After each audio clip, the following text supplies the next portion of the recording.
सफला एकादशी व्रत कथा। धर्मराज युधिष्ठिर ने पूछा, हे जनार्दन, पौष पक्ष की एकादशी का क्या नाम है? उस दिन कौन से देवता का पूजन किया जाता है और उसकी क्या विधि है? कृपा करके मुझे बताइए। भक्त वत्सल भगवान श्री कृष्ण जी कहने लगे कि धर्मराज, मैं तुम्हें स्नेह के कारण तुमसे कहता हूँ कि एकादशी व्रत के अतिरिक्त मैं अधिक से अधिक दक्षिणा पान करने वाले यज्ञ से भी प्रसन्न नहीं होता हूँ, अतः इसे अत्यंत भक्ति और श्रद्धा से युक्त होकर करें। हे राजन, द्वादशी युक्त पौष कृष्ण एकादशी का महत्व मैं तुम्हें एकाग्रचित होकर सुनो। इस एकादशी का नाम सफला एकादशी है।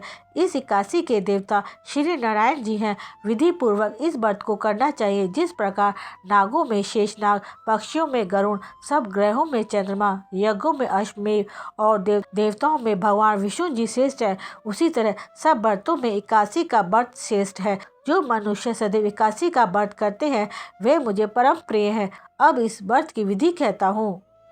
मेरी पूजा के लिए ऋतु के अनुसार फल, नारियल, नींबू, नैवेद्य आदि 16 वस्तुओं का संग्रह करें। इस सामग्री से मेरी पूजा करने के बाद रात्रि जागरण करें। इस एकादशी के व्रत के समान यज्ञ, तीर्थ, दान, तप तथा और कोई दूसरा व्रत नहीं है।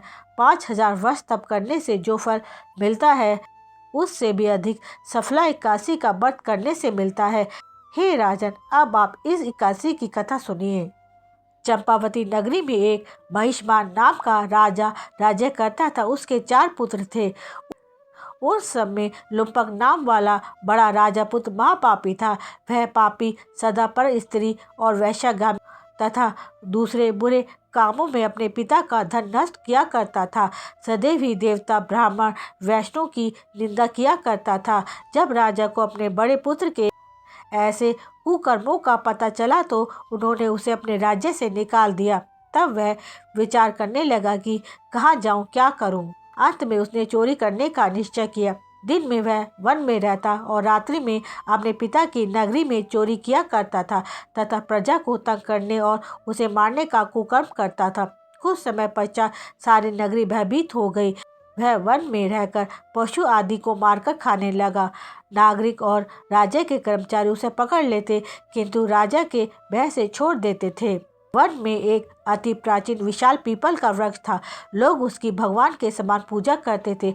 उसी वृक्ष के नीचे महापापी लुम्पक रहा करता था। इस वन को लोग देवताओं की क्रीड़ा स्थली मानते थे।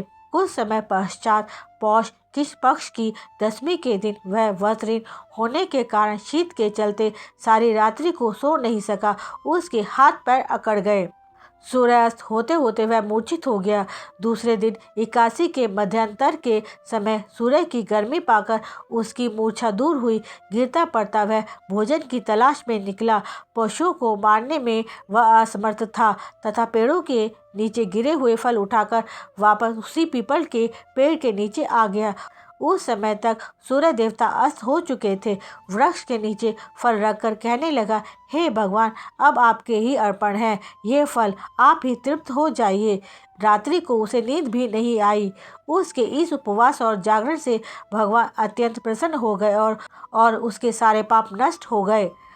दूसरे दिन प्रातः एक अति सुंदर घोड़ा अनेक सुंदर वस्तुओं से सजा हुआ उसके सामने आकर खड़ा हो गया। उसी समय आकाशवाणी हुई कि हे राजपुत्र, श्री नारायण जी की कृपा से तेरे सारे पाप नष्ट हो गए हैं। अब तू अपने पिता के पास जाकर राज्य प्राप्त कर। ऐसी वाणी सुनकर वह अत्यंत प्रसन्न हुआ और दिव्य वस्त्र धारण करके भगवान आपकी जय हो कहकर अपने पिता के पास गया। उसके पिता ने प्रसन्न होकर उसे समस्त राज्य का भार सौंप दिया और वह वन को चले गए।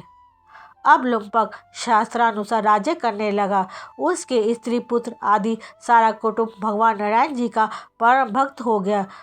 वृद्ध होने पर वह भी अपने पुत्र को राज्य का भार सौंपकर वन में तपस्या करने चला गया और अंत में वैकुंठ को प्राप्त हुआ। अतः जो मनुष्य इस परम पवित्र सफला एकादशी का व्रत करते हैं उसे अंत में मुक्ति मिलती है और जो नहीं करते वे पूंछ और सींग से रहित पशुओं के समान होते हैं। इस सफला एकादशी के महत्व को पढ़ने से अथवा श्रवण करने से मनुष्य को अश्वमेध यज्ञ का फल मिलता है।